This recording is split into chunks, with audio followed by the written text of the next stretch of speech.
Halo Sobat Malam Bapak Ibu, kembali bersama saya Osman Freddy Oktavrizal di pertemuan ketiga pada malam hari ini. Malam ini Bapak Ibu kita masih melanjutkan materi yang 2 hari kemarin tentunya sudah kita bahas sama-sama ya Bapak Ibu ya. Dan kali ini judul materinya kita namakan Strategi Efektif Integrasi Pendidikan Karakter dalam Pembelajaran. Nah, yang akan saya bahas tentunya nanti berkaitan tetap dengan yang namanya deep learning atau pembelajaran mendalam. Yuk kita coba sama-sama bahas. Nah, kalau kita ngomongin tentang gimana sih integrasi pendidikan karakter yang efektif itu, tentunya ini memerlukan pendekatan yang utuh, adanya kesadaran, dan kontekstual supaya nantinya nilai-nilai karakter itu dapat dihayati serta dapat diwujudkan dalam perilaku siapa? Peserta didik tentunya. Di dalam deep learning atau pembelajaran mendalam ini yang tentunya sama-sama kita tahu sudah dikembangkan oleh Kementerian Pendidikan Dasar dan Menengah, menawarkan fondasi yang kokoh gimana dapat diimplementasikan pendidikan karakternya secara terintegrasi dan bermakna. Jadi ini gak sembarangan ya, tapi benar-benar sudah terintegrasi dan bermakna. Nah, ada beberapa strategi nih yang bisa saya bagikan nih buat teman-teman guru seluruh Indonesia. Coba kita lihat dulu ya.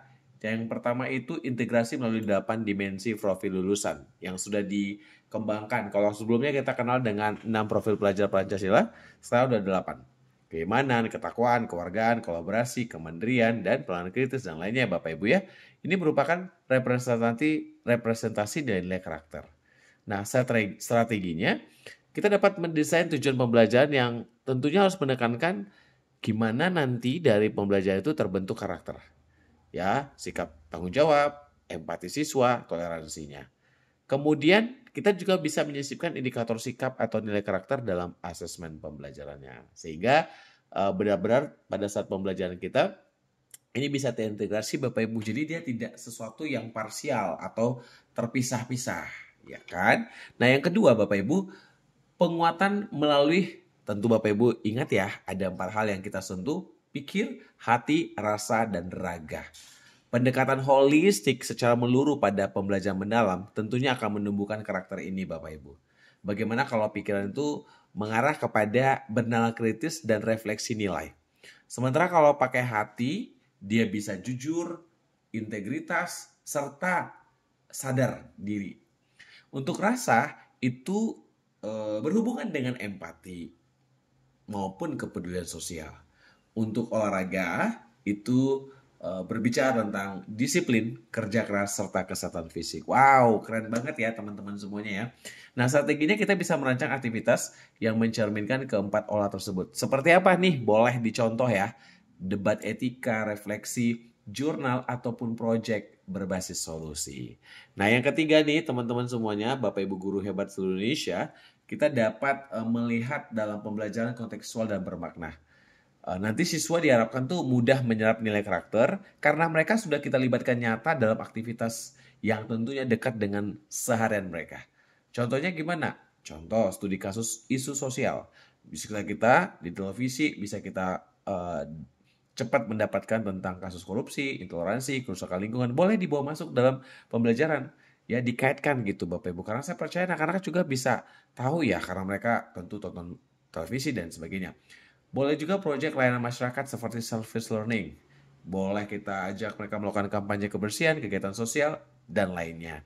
Kemudian refleksi terhadap tindakan nyata dan diskusi nilai moral di balik tindakan tersebut. Wow, luar biasa ya teman-teman ya.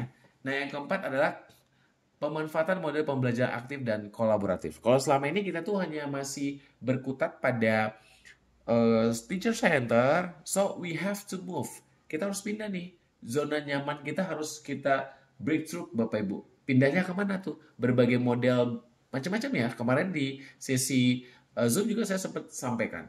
Nah, salah satu modelnya itu project based learning, problem based learning, inquiry, kontekstual. Itu bisa membuat siswa-siswi Bapak Ibu terbangun karakternya. Satu contohnya Pak, tanggung jawab terhadap project yang harus mereka kerjakan, selesaikan, karena mereka sudah mulai.